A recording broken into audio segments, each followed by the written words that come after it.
Hello everyone, welcome to today's lecture on calculus.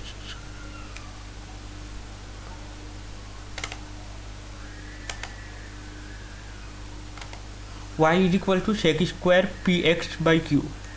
So px y is equal to integration of sec square px by q.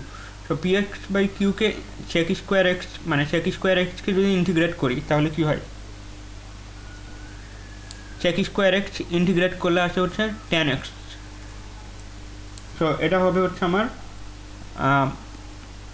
tan px by q divided by x এর coefficient কত, p by q plus c. তাহলে p by q কে যদি উপরে উঠাই দেই তাহলে আসবে হচ্ছে q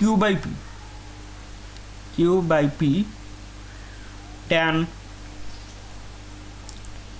px by q plus c. Thank you everyone, that is all for today.